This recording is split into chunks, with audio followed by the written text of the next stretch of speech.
Nayanthara fathers ഡേയിൽ തന്റെ അച്ഛനൊപ്പം പങ്കുവച്ച ചിത്രമാണ് ഇപ്പോൾ സോഷ്യൽ മീഡിയയിൽ വൈറലായിരിക്കുന്നത്. എന്നാൽ ചിത്രത്തിൽ താരത്തിന്റെ അച്ഛന്റെ ഇപ്പോഴത്തെ അവസ്ഥയാണ് പുറത്തുവരുന്നത്. ഇപ്പോൾ നയൻതാരയുടെ അച്ഛന്റെ അവസ്ഥ വളരെ മോശമായിക്കൊണ്ടിരിക്കുകയാണ്. വലതുകൈ പൂർണ്ണമായും അനക്കാനാകാത്ത അവസ്ഥയിലാണ് അദ്ദേഹം. ശരീരത്തിൽ ആ കൈക്കൊരു ചലനവുമില്ലാതെ അതിന്റെ പ്രവർത്തനശേഷി പൂർണ്ണമായും നഷ്ടപ്പെട്ടിരിക്കുന്നു. അതിനൊപ്പം തന്നെ അദ്ദേഹം ഇപ്പോൾ പൂർണ്ണമായും കിടപ്പിലായിരിക്കുകയാണ്. ശരീരമെല്ലാം നന്നായി മെലിഞ്ഞിരിക്കുകയാണ്.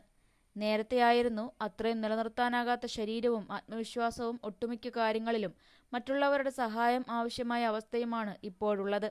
അദ്ദേഹത്തിന്റെ ഒപ്പം നിൽക്കുന്നവരാണ് അദ്ദേഹത്തിന് സാന്ത്വനമാകുന്നത്. ഭക്ഷണം കഴിക്കുന്നത് മുതൽ മരുന്നുകൾ സമയത്ത് കൊടുക്കുന്നത് വരെയെല്ലാം മറ്റുള്ളവരുടെ കൈകളിലൂടെയാണ് നടക്കുന്നത്. തന്റെ ജീവിതത്തിൽ ഒരിക്കലും ഈ നിലയിലേക്ക് എത്തുമെന്ന് അദ്ദേഹം കരുതിയിരുന്നില്ലെങ്കിലും ഇപ്പോൾ യാഥാർത്ഥ്യം അതാണ്. എങ്കിലും തന്റെ മകളായ നയൻതാര തന്റെ കൂടെ ഇരിക്കുന്നതിനുള്ള സന്തോഷമാണ് അദ്ദേഹത്തിന് വലിയ തുണ. അവളുടെ സ്നേഹവും കരുതലുമാണ് അദ്ദേഹത്തിന് ഇപ്പോഴത്തെ കാലം താങ്ങാനാകുന്ന ഏക ആത്മവിശ്വാസം.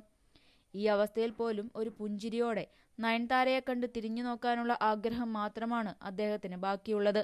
13 വർഷമായി നയൻതാരയുടെ അച്ഛൻ സുഖമില്ലാതെ ഇരിക്കുകയാണ്.